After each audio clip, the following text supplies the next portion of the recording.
Holidays can be some of the most dangerous times for women in domestic violence situations. Now, I don't have the stats to back it up, I just have my real life experience. And it can be even more dangerous for women who are married to conservative men. Now, I've been divorced since 2011. I left my ex husband in 2009. So I was wondering why I was feeling so emotional today. And the last Thanksgiving we spent together, the Thanksgiving prior, I was in the Macy's parade with the cast of The Little Mermaid, and I remember we were hosting, and my parents came up, so it was very chaotic.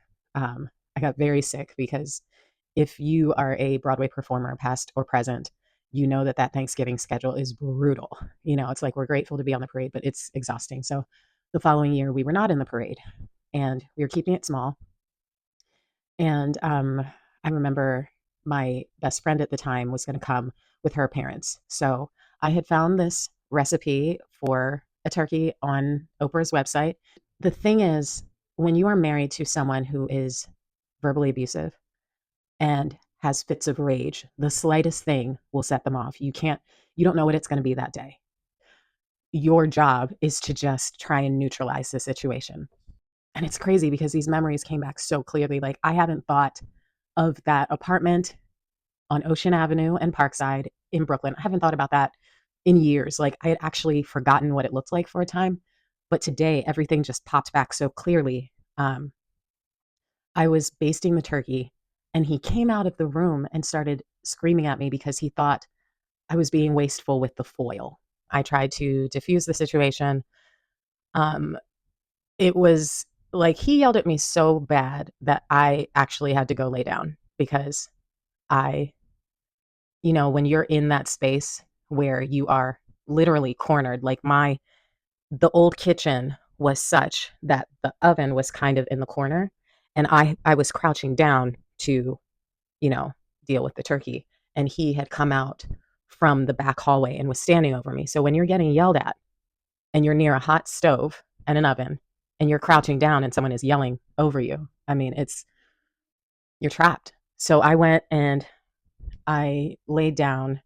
I remember texting my friend at the time and I said, I can't have you guys over. I'm sorry. We had a super bad fight and I am really struggling and I don't know what to do. And this woman said to me, but then me and my family won't have anywhere to go for Thanksgiving. So I pulled it together and we had them over for what was probably the most uncomfortable holiday meal I've ever experienced and probably will ever experience.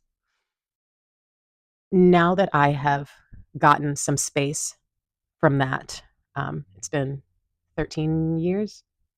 Yeah, it's been 13 years. A few things have just come to mind that I feel like I'm supposed to share today.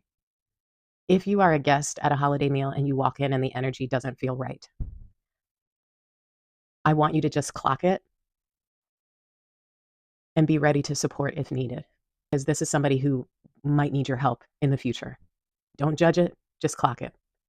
Two, if you are someone who gets that call, like I made to my friend at the time, and your friend sounds scared and upset, do not ask the person who's hurting to do anything for you. I realize now that a lot of the friends I had around me were also familiar with domestic abuse, and their unhealed trauma can sometimes enable it. Now, I don't think this person did this on purpose. I think this person was just thinking, well, what am I going to do? But now that I've done that healing, I'm realizing that a healed, healthy, and whole friend would not have still insisted on coming over. A healed, healthy, and whole friend would have said, do you need help? Do you want us to come get you? Not, I still need to come have dinner. If I could go back, I would have just left. I would have gone to Penn Station and called my parents and said, I need you to come get me. And I would have said, "Can you send dad and my brother-in-law and his brother to come get me and to get my stuff and move me out?" And it's not to judge my past self. I just didn't know I could just leave. I was still trying to protect that man. I was worried about, honestly, what my dad would have done to him if he knew what was going on. And I was trying to protect my dad, and I was trying to protect that man. All of that to say, women do so much to make sure the holidays go off without a hitch. And we don't always recognize the fact that many women do this under the threat of violence. So, as you're going to your holiday meals, as you're seeing pictures on social media, you just don't always know what the cost was to get the perfect Thanksgiving place setting. I want to send love to any women who are in this situation right now. Move in silence when you can. I also want to send love to any other fellow survivors of DV who have been triggered. There is something about the violent rhetoric that is coming from the right and is seeping into our homes. Each appointment that man is making is violent. The rhetoric that I'm seeing on social media, the rhetoric I'm seeing from high school boys that look up to that person is violent. And I left that type of rhetoric in the evangelical church. I thought I had escaped it. So, yes, right now I'm feeling a lot of feelings. And in sharing my feelings, I want to let anyone else who is triggered know that you are not alone. None of this is normal. None of this is normal. When I think about what I'm grateful for this year, it's not just that I got through major surgery last year. It's that I was able to escape. I was able to go across the country and get away from all memories of that man. I shouldn't even call him a man, that person. So to those who are still in that situation, I see you. Move in silence, and I hope that you can get to safety. If no fault divorce was around when I left, I would still be in that abusive situation. And when I see incels complaining about women not wanting to put up with their torture, you know that's what they want. They want us to go back to just having to endure it.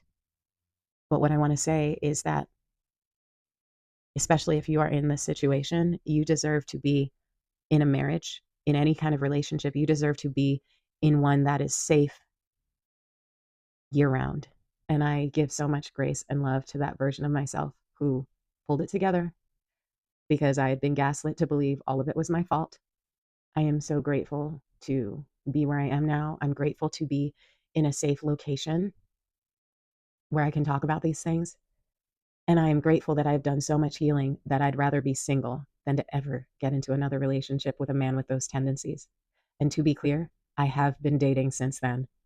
And one of the reasons why I am single now is that all but one of the men that I've dated in the past 13 years, all but one has had those violent tendencies. There's an energy, a frequency of people that are verbally abusive. And if you've experienced it, you know what I'm talking about. I do not wait and see if maybe they were going to have a bad day. I no longer think, oh, they just need some more extra love. They need to learn how to, maybe I can support that person. Maybe they've never, I don't do any of that anymore. So when people try to flex and say, that's why you're single, I say, you damn right. I'd rather be single and safe than in another DV situation, which is why it's so terrifying to think of so many women voting against their own safety, because this is not just a liberal issue. I would bet that more conservative women are in that situation I described because you're coming from such a patriarchal background. Adherence to the patriarchy is something that you're taught from the pulpit. Whoever this resonates with, I see you. I'm sending you love. Move in silence and get to safety when you can. You have no idea the kind of trauma and DV that can be happening behind the scenes of the very creator you're jealous of because their life looks so perfect. Sending you all love.